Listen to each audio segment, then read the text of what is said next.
Welcome to Wealth Coffee Chats, folks, for your daily live updates. Get the most out of today's episode by participating in the chat. Make sure you ask some questions, be part of the conversation, have a bit of fun, grab a coffee or a tea, take some notes, and get ready to start your day, folks. Quick few housekeeping rules, though. No spamming, no advertising or self-promotion in the chat. That's not on.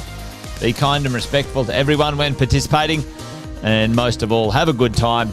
Real estate investing can be your biggest asset. It also can be your most expensive asset when it comes to getting it right or getting it wrong, folks.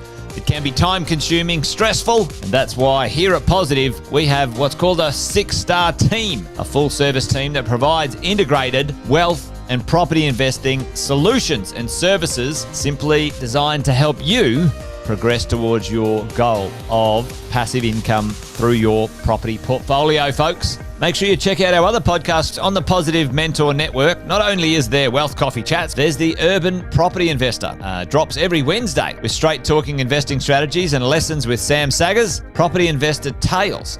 This is where our clients, you guys, share real life stories from property investing, hosted by some of our advisors and strategists.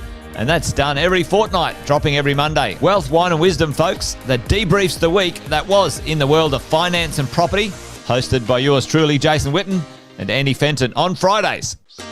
Hey, good morning, folks.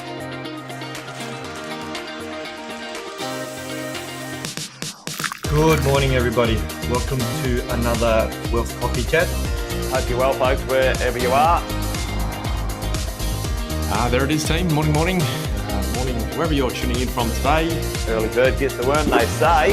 Here at Positive, we offer a 6-star team. It's a team that help you at every stage of your wealth creation journey.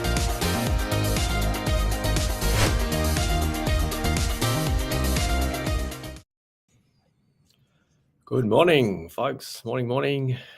Wealth Coffee Chats, Property Management Edition, Wednesday, 25th of June, just after 8 o'clock, as we always do, 10 past 8, or 8:13 as my clock says now. But good morning wherever you guys are tuning in from today.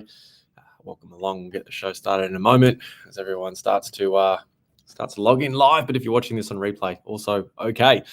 Listen, if you haven't met me before, my name is Sjostedt, representing the Property Management Group, here with a coffee on a Wednesday, every Wednesday for that matter, to talk things all about holding your investment, holding your property, talking about all, what your property manager should be doing, talking about strategies to help you hold that real estate for the long term. So that's me in a nutshell. 14 years in the industry, long time now with Positive Collective Group, and working with alongside you guys across the east coast of Australia mainly. But today's topic actually comes from someone who I was talking to over the last a few times over the last week, I suppose. And Trina, if you're listening, some of the content and conversation we were having sparked a little bit something in my mind. And that was, 7 questions I'd asked if I was looking for a property manager. Sometimes, team, after a while, you get to do a few things, and you learn a thing or two. You learn what to do, what not to do as well. And I think, for many investors out there, selecting a property manager, finding a property manager even to begin with, and I suppose determining what is a good property manager and not so good property manager can be challenging if you haven't gone through. This might be your first investment property. It's the first time you've ever needed to select a property manager, and I think it's important. There's some framework or some guidance there for you to help you decide on who that person or who that group might be. And so I've come up with 7 questions. Trina's helped me actually probably deliver about 20-something questions, which I think is fantastic. And I think you guys should have that. So if you don't have a few questions up your sleeve, maybe this is the episode for it. So we're going to run through maybe and highlight what those 7 key things might do. And there might be some sub-questions you might have off the back of that category. So we'll get into that in a moment, but I can see a couple of people on. Kevin, good evening, mate. Good morning from me to you. Hope you're well. And everyone else that's tuning in today. So as we do, team, any questions in the chat along the way, please put that in there, and I'll certainly get back to you, whether you're watching this live or on replay. Certainly respond accordingly. So let's get into it. 7 questions I'd ask if I was looking for a property manager, what that might be. If you've got any questions along the way, please pop it in the chat. Love to hear it, because there's 2 reasons why I think this is super, super important. Number one, it's about keeping you safe, team, keeping you, the investor, and your asset nice and safe from all the things that are challenging throughout holding your property, as well as helping you hold and grow that asset over a period of time. Right, we know that 50% of investors sell after 2 years, and so we want to make sure we're in it for the long term. Second reason is within the property management industry, whether you know it or not, there can be and there is a higher turnover of property managers. Right, so given the nature of the industry, and regardless of where it is across the country, it tends to be every 6 to 9 months. Clients feel that their property manager is turning over. They've got a new property manager on their doorstep, calling them, introducing themselves, right? So is this common? Yes, team. The answer is yes. Internally here at the Positive Collective Group, I think I'm pretty proud to report, ours is certainly, our 10 years is certainly a bit longer than that, which is fantastic. But I think, as an investor, we've got to safeguard our investment. That's why I say it's all about keeping you safe and helping you hold and grow your wealth through that.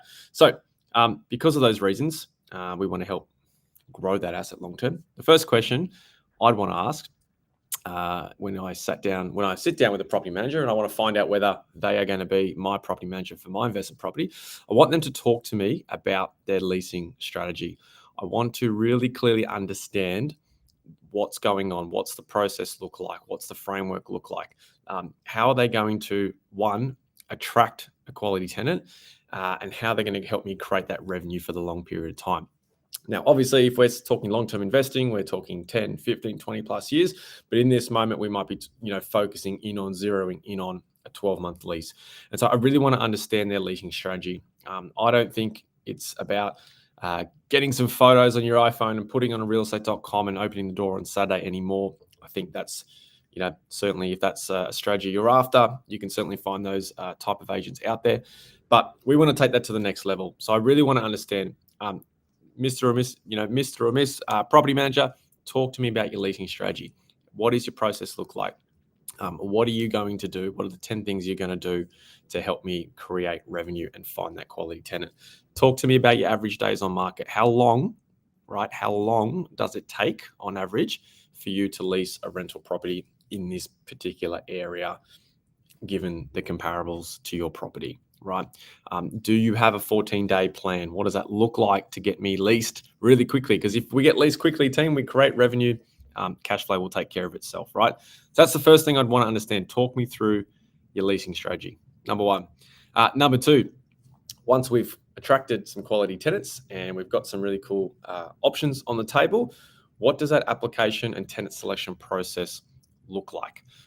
Again, I explained at Summit for those that were there. The amount of tenants that vacate our business into another rental property at another agency, we're not necessarily receiving a one-for-one rental reference on those tenants vacating, which tells me property managers, investors are making decisions blind. They're not getting all the information that I believe they should be, getting before they make that decision on whether that tenant is approved or not. So, property manager, talk to me about your application and tenant selection process. What are the things you are looking for at the open home? What is the dialogue that you have with these applications? How do you qualify prospective tenants and renters? What are the things you're looking for on the application? How do you vet that? What's the process look like? How do you go about checking out what the rental reference is? And if you do get a rental reference from another agent, again, what are you looking for in the detail? Is it how long they've been there? Is it the routine inspections? Is it their tenant ledger to see frequency and consistency of rental payments, right? Nitty gritty detail going to solve a lot more problems down the track, team, if we get into that, right? Because I think sometimes, and for those that know me, 14 years in the industry, I tell, there's one story I always tell where personally, you did all the things as per the workflow and the checklist, and you got all the things right, and the tenant was amazing. And for 12 months, it was exactly that. And then the tenant, goes through some sort of life scenario, affects their financial ability to pay the rent, and all of a sudden we've got an arrears problem. To no fault of anyone's, really, it's just a life situation came in. So it's about how you handle that if things were to go pear-shaped. So, sometimes you could ask the tenant under that application and tenant selection screen process, hey, talk to me about one of the good tenants you approved, but also, in turn, tell me about a bad tenancy. Tell me about where it went wrong. What happened? How did you handle it? What was the outcome? really interesting to see what their response might be to that, because I think transparency is important. Number 3, reporting, property reporting. It's about keeping you safe, team. One of the things, probably the top 3 things that I always see when we take on new clients from another property manager is the lack of detail and the lack of clarity, I suppose, with their property reporting. So we're talking your routine inspections that happen every 3 to 6 months. We're talking about your entry condition reports that occur before your tenant moves in. These are super critical. So the question I'd be asking a property manager if I was interviewing them around property reporting is, can you show me an example of the last routine inspection report you and your team did? Can you show me an example of the last entry condition report that you or your team did? If they hesitate, team, there's probably a challenge there, right? You're looking for how thorough it is, how detailed it is, notes, photos. I mean, we share some tech around how that standard can be lifted. At the end of the day, that's about minimizing your insurance risk, right? So property reporting, super important. Ask for examples. Number 4, you want to have some conversations around how the property manager might handle their arrears policy, and how they might handle conflict. It's not easy for everyone, for all property managers, to pick up the phone and have a conversation with someone about collecting rent, right? We understand things in life, change and maneuver and adjust and all that sort of stuff. And so sometimes tenants get themselves in that scenario. So it's about how we handle that conversation and that conflict that may arise from that scenario. So it's all well and good, having automated messages and serving breach notices on set days as per legislation. That's fantastic. That's the process. That's the legislation. But how do you, the property manager, handle that conflict? What does that conversation look like? Because there's a real skill in handling conflict and negotiation skills, I think, where makes the difference between the normal property manager and the great property manager, ultimately to get the outcome, showing some empathy, but at the same time getting the result for the owner. So property manager, talk to me about how you handle conflict through your arrears policy. It'd be really interesting to see what their response might be. Number 5, we're nearly there, team, nearly there. Number 5, maintenance and repairs handling. Again, we've recently showed some strategies and some ways around what sort of framework you guys can use and plug into your portfolio. But, that's all coming down to, how proactive you are, I guess, how you respond to that, because obviously the quicker the response, you're going to mitigate any further damage or risk to the property. And so ultimately, Mr. Property Manager, Miss Property Manager, what's your strategy when it comes to maintenance and repair? Because maintenance and repairs are 2 different things, right? I think repairs are reactive things, right? When the tenant calls you about a leaking tap or a burst hot water system, that requires a repair.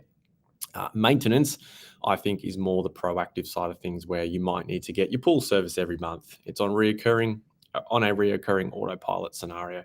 Maybe your air conditioning needs to get serviced every 12 months, right? Maintenance versus repair. I would argue most property managers might not know the difference. So again, ask them, what's their framework? What's their philosophy? How do they go about maintenance and repair, right? 2 different things. Ask them about that response and timing, right? Risk management, number 6, risk management. Within the property management world, legislation, regardless of which state or territory you may have an investment property in, there is significant compliance and legislation reforms out there that property managers need to abide by, right? So we're all playing by the same rules. We need to ensure, for me and our team, we need to ensure we're kept up to date with what those legislation pieces are, and if and when there are changes, we are doing some training and some self-development around that space. So, when it comes to risk management, I would be asking our property manager, hey, listen, talk to me about the compliance program. What have you got in place to protect me and my property when it comes to compliance? We're talking smoke alarms, gas and electrical, water compliance, blind compliance, you name it. There's more coming, I'm sure. What does that look like around the bond process with the RTAs, for example, in Queensland? It's also about the level of skill, I think, or experience with your property manager when it comes to insurance capability and ability to make an assessment or provide advice. Most property managers may not have that experience, may not have that ability to provide that advice when things do happen and you need to go down the claim. Why do I say that? Well, recent point between two different property managers. One was looking at getting a $3,000 outcome.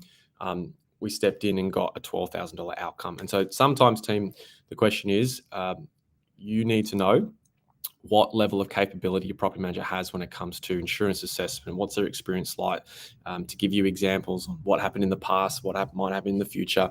And again, ultimately, playing by the rules when it comes to different compliance and legislation reforms out there. So risk management, you want to understand your property manager's ability and, again, philosophy when it comes to that. What are the things in place that they've got for you with your asset?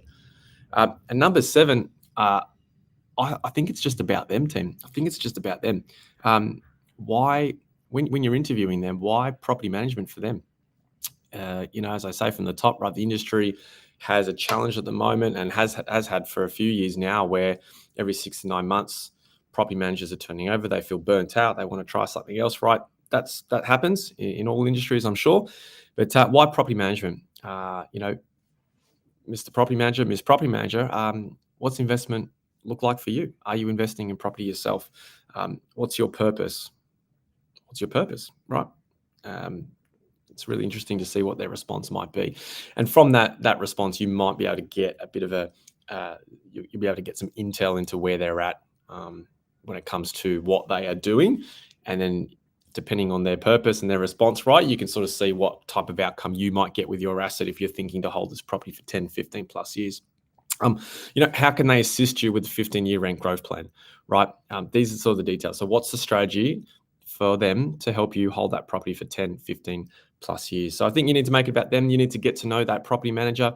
You need to understand what makes them tick, because if you can understand what makes them tick, then you might be in a better position to get that outcome that you are striving for, and not be that 50% of the investors out there across the country that sell after 2 years. So to recap, 7 questions. Why do we do it? Why is it important? We want to keep safe, help you hold and grow your wealth, right, team? And number 2, obviously the industry challenge around change of property managers. So number 1, we said, talk me through your leasing strategy and all the things that come around creating that revenue. Number 2, application tenant selection process. We want all the detail around that. Number 3, property reporting. Ask for examples on routine inspections and entry condition reports. You want to see that in the flesh. If they're hesitant, there might be a problem. Number 4 is about handling conflict, and maybe even ask them, hey, how do you negotiate? It's really important. Number 5, maintenance and repairs. 2 different things there you want to know about. Number 6, risk management. And number 7, it's about them. Get to know what makes them tick. Get to know why they are doing this, why are they in this industry, why property management, what makes them tick. And I think you're going to get a lot of answers. You might get some things you want to hear. You might see some things and hear some things you don't want to hear. But I think, team, if you apply those 7 questions or that framework there, you're going to be in a great position to understand whether that's the right property manager for you. So with that said, it's just about 8:30, so I better chuff off, team. But hey, listen, thanks for tuning in. Thanks for playing full out. Hopefully that bit of framework has helped. As always, any questions, reach out. Don't forget, 8:10 tomorrow, financial planning team will be on. Talk all things in their world, and look forward to seeing you guys there. All right, see you guys. Thanks for watching another episode of Wealth Coffee Chat, folks. Make sure you like, subscribe, and turn on your notifications so you never miss a thing when we go live. Improve your portfolio and investing game, folks, with Wealth Coffee Chats live every morning at 8:10 each weekday. Make sure you join us. Previous episodes are also available wherever you get your podcasts, folks, as well as our other podcasts from the 6-Star team here at positivementor.com.au.